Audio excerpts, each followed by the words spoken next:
Hi, and welcome to Cooking with Be Fed Virtual. So today we're going to do a virtual cooking class and we're going to learn how to make an easy one-pot pasta. So today we're making a creamy basil chicken pasta, and it's super cheap and super economic. You can feed 4 people for around $2.25 a person, so you're under $10 for this entire recipe. It's really great and it's tasty, and a lot of things you may already have in your cabinets at home. So today we've got some sun-dried tomatoes that I have just sliced up and diced a little bit. We've got about 2 cloves of garlic. We've got some shredded Parmesan cheese, about 3 ounces of cream cheese cubed. I've got 3 tablespoons of butter, about 1.5 cups of chicken stock. We've got about 1 cup of half and half. You can use whole milk or light milk, whatever you have in hand. If you have heavy cream, that'll work too. We have a pound of boneless, skinless chicken breast that I've cubed into 1-inch cubes. And we have some fresh spinach, about 2 to 3 cups. The recipe calls for penne pasta. I could not find any at the grocery store, and I didn't have any in my pantry, so I got some rotini. So here's going to be about 1/2 pound of pasta, whatever pasta you want to use. If you want to use bow tie, penne, just really whatever you want to use. So let's get started cooking. Alright, so we've got a deep skillet here that we've brought up to a medium-high heat on our stove. We're going to add a little bit of olive oil, about 2 to 3 tablespoons, not a ton. You want that warm up just a little bit, and then we're just going to add our chicken in. And we're going to let our chicken lightly brown. We don't want to completely cook the chicken while we're doing this process because it is going to boil a little bit in the sauce and the water. And you can pause.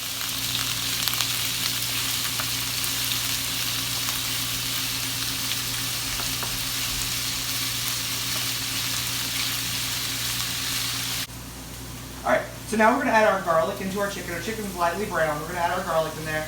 Now, you don't want to add your garlic in too soon. Garlic can burn really quickly, and once garlic's burnt, you're not going to be able to rescue that flavor. So you just want to wait until the last minute to throw that garlic in and really let it flavor your dish. So, once my garlic kind of gets aromatic, you don't want to cook it too long. You don't want to get it super brown. You just want it to become aromatic. We're going to add in our pasta. And like I said, this is just 1/2 pound of rotini. We're going to throw it in there, give it a little stir, and get it incorporated. And then I'm going to add in my chicken stock.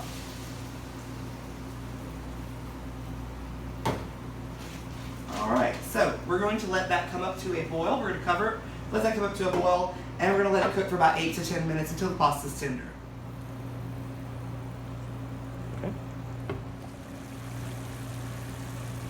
So now that your pasta's come to a boil, we're going to cover it up, and we're going to turn down the heat just a little bit and let it cook for about 8 to 10 minutes, stirring it occasionally just to make sure nothing sticks, and let that pasta become tender. So, once your pasta's tender and most of the liquid has kind of been absorbed by the pasta, and you don't have a lot of liquid left, we just want to add in, so as you see here, we got just a little bit of liquid left. We're going to add in our butter. We're going to let that melt. And we're going to add in our cream cheese. I tried to. I just want to stir this around on about medium to medium low heat just to get this cheese and the butter to kind of melt with your pasta. And what we're doing is making our sauce here.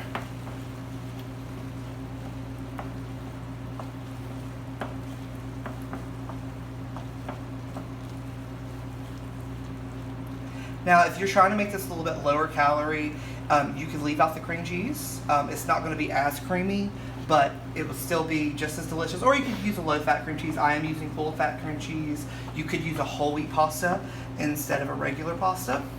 So once our cheese is almost all the way in there, we're going to add in our half and half. Now, this is about 1 cup, and I've let it come to room temperature so it's not super cold so that it won't seize anything up, and it won't take as long for it to cook.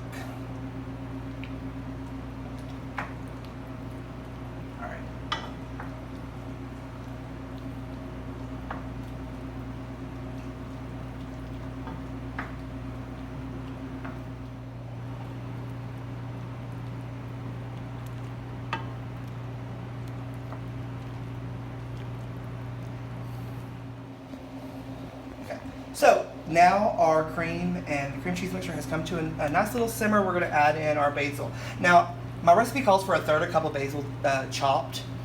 I could not find any fresh basil anywhere. So we're going to use this lovely stir-in paste. So we're just going to change that from 1/3 cup to about 2 to 3 tablespoons of basil. And then we're also going to add in our sun-dried tomatoes. So it's nice in there. Stir that up.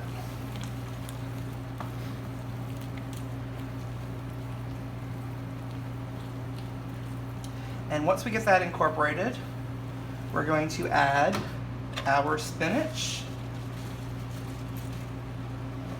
And we're just going to cover the spinach after we stir it in and let it become just wilted. We don't want to like cook it down too much. We just want to wilt the spinach in the pasta. Spinach stirred up. This is not the pretty part. I thought about light behind some pressure. I love basil. Alright, so now our spinach is wilted and we're just going to top it off with 1/4 of a cup of Parmesan cheese. Now the great thing about this recipe is you don't have any salt in this recipe, but the Parmesan is going to give it a nice salty flavor without having to add any salt. So if you have high blood pressure issues, things like that, this is a great recipe because you're not adding any extra salt that you don't need in your body. Okay. And so now we're just going to top it off with a little fresh cracked black pepper. This is completely optional, but it's going to add a nice little pop in there. Some crushed red pepper. We're not going to add a lot. We don't want it too spicy. We just want a little bit of flavor. And there you go.